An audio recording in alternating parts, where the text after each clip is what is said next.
Nouvelle année, nouveau rallye, nouveau Dakar, avec au programme des dunes, des drames, des moments de détresse ou de plaisir. Je crois que j'ai gagné le Dakar en réussissant à garder la tête froide.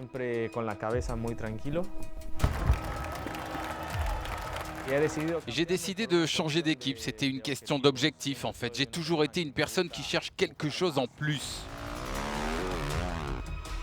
La motivation, elle est pas compliquée à aller chercher. Là, c'est sûr que si on arrivait dans les années à venir à gagner avec une voiture électrique, ça serait parfait, quoi. On aurait fait vraiment le tour du sujet. Pour moi cette année, ce sera une nouvelle motivation pour une nouvelle année. C'était un des meilleurs moments de ma vie et ce serait bien de recommencer.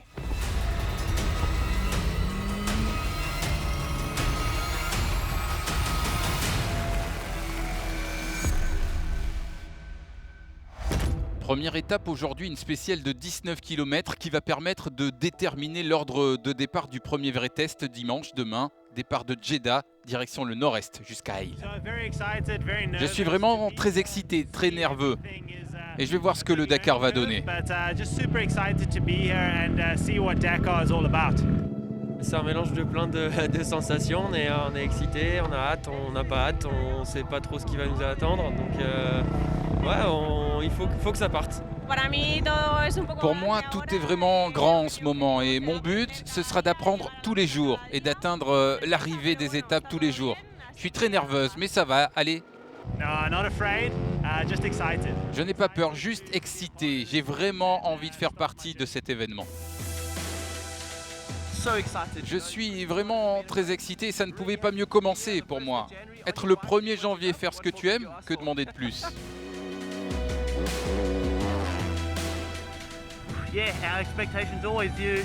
Les attentes, on va voir ce que les prochains jours vont nous apporter. Il faudra juste être au niveau et on verra bien ce qui se passe.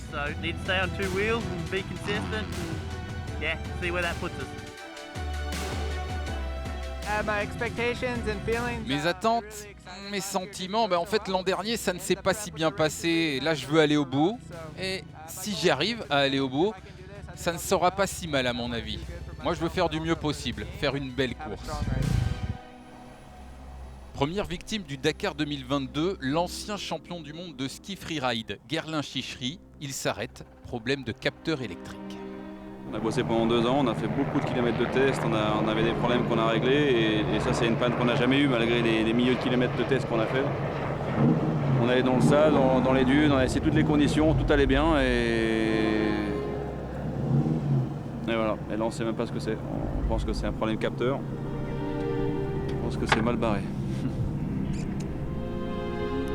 J'ai participé depuis le début de la saison à beaucoup de remontages, démontages. L'évolution de la voiture. Donc je la connais un petit peu. Mais bon, là sur les choses électriques, on ne peut pas vraiment intervenir. On avait des ambitions de jouer devant, donc c'est frustrant, mais bon, c'est comme ça. Maintenant on va aller chercher des spéciales, il n'y a que ça à faire, si la voiture veut bien redémarrer. On va aller gagner des spéciales et on fera que ça. Le podium à l'arrivée, il est déjà fini pour nous, quoi qu'il arrive.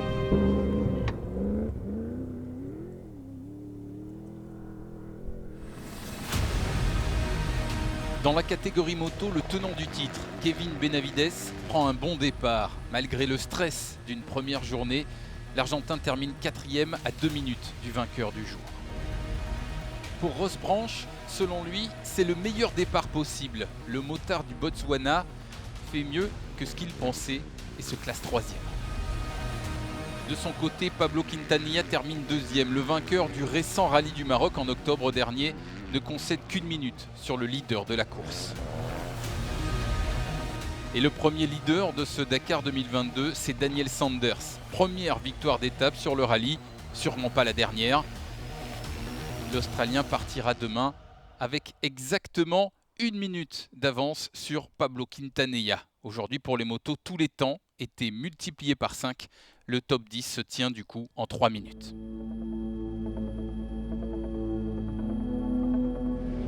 Côté voiture, aujourd'hui, un moment historique. les débuts sur l'épreuve de l'Audi RSQ e-tron. C'est la première voiture électrique à disputer le Dakar. Au volant, Stéphane Peter Ancel, vainqueur 14 fois de la course, est déjà en pleine stratégie dès les premiers kilomètres chronométrés.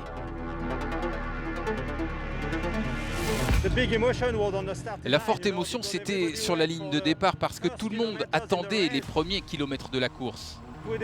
On a décidé de conduire tranquillement. C'était une stratégie pour ne pas être dans les 10 premiers au départ demain matin.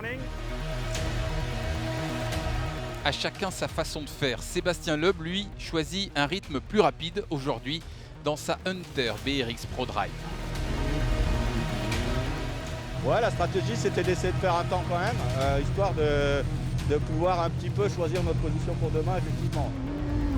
Si certains favoris restent prudents, d'autres jouent déjà leur chance à fond. Par exemple, Henk Lategan, qui se classe 4e avec sa Toyota. Juste devant lui, le Sud-Africain Brian Baragwanas, 3e avec son buggy Century Racing. Mais pour les habituels rivaux, Carlos Sainz dans une Audi électrique ou Nasser Al-Attiyah dans sa Toyota, pas de stratégie particulière, juste un sprint remporté par Al-Attiyah. Oui, il fallait gagner aujourd'hui pour pouvoir choisir demain votre numéro au départ. C'est difficile si tu es dernière. Bon, je choisirai le dernier. Au classement, Al-Attiyah devant Sainz et des anciens vainqueurs en embuscade, De Villiers et Roma. Cette année, les buggy légers ont été divisés en 2 catégories, les T3 pour les prototypes légers et les T4 appelés SSV Series. En T3, l'écurie Red Bull Off-Road place 2 pilotes dans le top 3, Quintero le plus rapide, Chaleco Lopez à la 3e place. En T4, dans cette première étape, le doublé pour les frères Goskal Marek se classe devant Michal. Les 5 premiers se tiennent en 45 secondes.